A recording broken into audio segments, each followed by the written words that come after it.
Hi everybody and welcome back to Psychology with Kavana. My name is Kavana and I'm a psychologist. I've done my master's in clinical psychology and today we're going to be talking about the biology of mental health. I am also going to be telling you how you can use this information to improve your mental health. What exactly do we mean by the biology of mental health? Let me give you an example. Imagine that you're riding a bicycle and you fall down. You get a wound on your knee and you rush back home. Your parents, upon seeing this wound, may apply a bandage or take you to a doctor. Now, when it comes to our physical health, we are able to see and touch the wound. This is why we're able to tell exactly what is wrong. Did you know that a similar thing can happen with mental health also? A lot of people may believe that when it comes to mental health, we may not be able to see it or touch it because every person feels the emotions, right? And emotions are not something we can touch. But a lot of research suggests that with every emotion we feel, there is a chemical and biological change in our brains.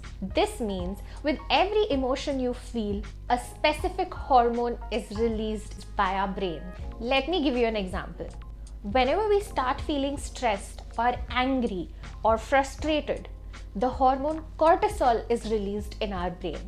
This hormone then prepares our body to deal with a stressful situation or an angry situation. Have you ever noticed how when you're stressed or angry, you just get this surge of energy in your body? This may explain why some people usually tend to throw things around or break things when they're angry or stressed. Similarly, every positive emotion you feel also tends to release certain hormones in your brain. Now, because these hormones are usually associated with good emotions, they are called as happy hormones. Let's take a look at the 4 major happy hormones that are released in our body when we feel good and what you can do to promote or release these hormones in abundance. The first hormone is called dopamine. Dopamine is often referred to as the reward hormone or the feel-good hormone. And this hormone is released every time we anticipate a reward. For example, I may be running a marathon, but the reward at the end of the marathon is what releases dopamine in my body. Dopamine also helps us act towards achieving that goal. So, the reward which releases dopamine in my brain is actually motivating me to seek that reward. Dopamine is also released in our bodies when we actually achieve something.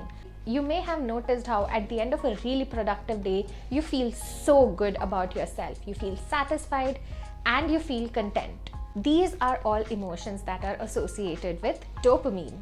The second happy hormone is called oxytocin. Oxytocin is usually called as the love hormone. It helps us build loving and caring bonds with other people. Oxytocin is usually released in our bodies when we feel love towards somebody or when we receive love from somebody else. It does not have to be a romantic partner. It could also mean your loving relationship with your parents, your siblings, your best friends, or even your pets. Oxytocin also helps us build healthy social bonds with other people around us. The third happy hormone is called serotonin. This hormone is often associated with feeling calm, composed, and at peace. Along with feeling composed, it also helps us manage our own emotion. So, if you are angry and you try to increase your serotonin levels, you may actually be able to handle a really difficult situation in a healthy manner. Serotonin also plays a very important role in sleep. The release of serotonin further allows the sleep hormone melatonin to be released in our bodies. It aids not just sleep but also our appetite and digestion. The fourth and the last type of happy hormone is called endorphins. Endorphins are hormones that are said to actually even relieve physical pain in our bodies. This is often associated with physical activity.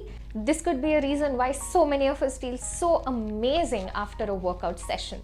Endorphins are often associated with the feeling of euphoria and bliss.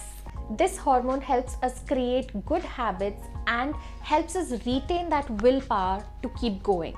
Now let's look at ways you can actually increase these happy hormones in your life so that you feel more positive emotions and are also able to handle the day-to-day challenges of life. Starting with dopamine. Since this hormone is referred to as the reward hormone, we may easily be able to increase the level of dopamine in our bodies by completing small tasks. Something as simple as waking up in the morning, making your bed, making a cup of coffee can also help us boost dopamine levels when seen as accomplishments. So make sure to create a to-do list today and see how good it feels when you actually check the items off. Coming to the second happy hormone, which is oxytocin, also known as the love hormone. You can feel the pure bliss of this hormone by just showing little acts of kindness and love throughout your day. For example, maybe you can play with the dog if you have a pet, or play with a baby. You could also just hold hands or hug your parents, hug your best friends, or just give somebody a compliment. All these things will definitely make you feel amazing by the end of it. Coming to the third hormone, which was serotonin, the hormone that makes us feel calm and stabilizes our mood. You can quickly spike up this hormone levels in your body by doing anything that brings your mind calm. For some, this could mean taking a walk in the park. For others, it could mean journaling their emotions and thoughts. Getting some fresh air, spending time outdoors, and taking some sunlight in may also help you increase the level of serotonin in your body. And lastly, the hormone endorphin, the painkiller hormone, can be released, like I said, by working out. Eating dark chocolate has also been shown to increase the level of endorphins in your body. So if you're a chocolate lover, go grab a dark chocolate today. Or doing household chores have also been associated with the release of this hormone, endorphins. Understanding these hormones and the activities associated with these hormones help us tune in or reach out in challenging times. We may not always be able to control our circumstances, but the way we choose to react is always in our control. Keeping these points in mind may help you incorporate certain activities that bring you pure joy and bliss. These hormones are especially essential during stressful times. An increase in happy hormone actually brings down the stress hormone levels in our body.